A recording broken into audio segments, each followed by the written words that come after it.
Have you ever wondered what sort of office chair you should be using? I know I have, and I get asked all the time about what is the best office chair to use. Now, I can't possibly give you the exact chair to use because there's literally thousands of different options out there. There's a whole bunch of different price points as well. So I'm not going to give you a specific chair, but what I can do, and what I'm going to do in this video, is share with you some of the key things to look for when choosing your new office chair. Hi there, I'm Craig from Chiropractic, and the first thing we want to look at when choosing our new office chair is it height adjustable? Now, I'm a big fan of making sure that the chair is height adjustable so that we can have our feet resting flat on the ground, or if we need to have our chair higher, at least make sure our feet are up onto a box or some sort of footrest. This just takes a lot of the tension off of the underside of your thigh, because if your feet are dangling in the air, it puts a lot of pressure under your thigh and it can be quite uncomfortable. So the second thing to look for when choosing a chair is all about the seat. Now, we want it to be comfortable, but not too comfortable. So what do we mean by this? So sitting is not necessarily bad for us. It's the fact that we sit for so long without moving, that is what is bad for us. And having a chair that's so comfortable that we're going to sit there and suddenly an hour or two's passed is not really going to be a good idea, or it's not conducive to a back that's feeling really good. So Kelly Starrett in his book Deskbound talks about a chair that's going to be comfortable for about half an hour. And the reason we do this is that after that period of time, things are going to get a little bit uncomfortable, so we're going to want to move, we're going to change our position, which is really the key when it comes to sitting. We want to be able to move regularly in order to try and counterbalance the negative effects of that prolonged sitting in front of our computer. So the third thing to look for in the chair is all about the back of a chair. Now, I'm a fan of perching at the edge of my seat, so when I'm at my computer here, I'll tend to sit on the edge, sit up straight, so I'm using my muscles and stuff, I'm not leaning back against the back of the chair. But we are going to get tired eventually, and we are going to want to sit there, so I can scoot back and lean against the back of the chair. So we want to make sure that the back of the chair is height adjustable so we can get the lumbar support in the right area. And also, if you are using it purely as something to rest against, having something you could rest your head on would be a really good option as well.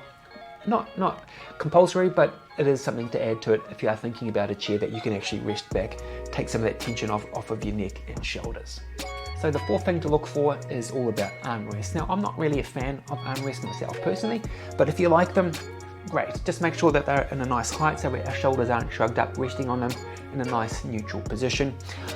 Also, the other thing to look for if you do have a chair or you're wanting a chair with armrests is, can they fit under your desk?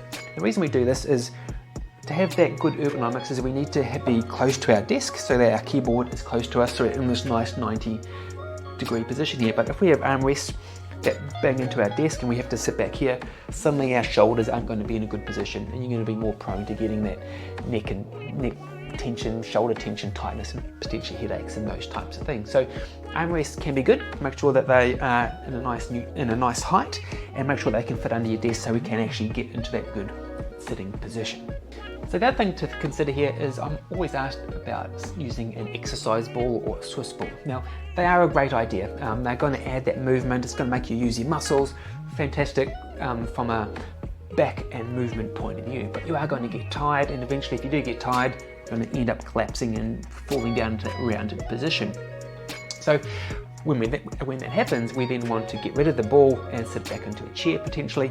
Then the ball rolls away and it becomes it's just a hassle, right? So a really fantastic option here is to use like an air cushion. So an air cushion is a great thing that you can just add onto your chair. It adds all the benefits of using an exercise ball, gives you that movement. You can use it to add some, pelvic circles, pelvic tilts. You can do all this sort of stuff. But when you get tired, you can just pop it off, pop it on the ground, go back onto your normal chair. There's nothing going to roll away. We don't have to have another ball rolling around the office. So it's just a really fantastic option, and it's something that I'd really suggest most people use, or at least have access to when they're at work. So there you have a couple of those things to look for when choosing your new office chair. Hopefully you found it useful.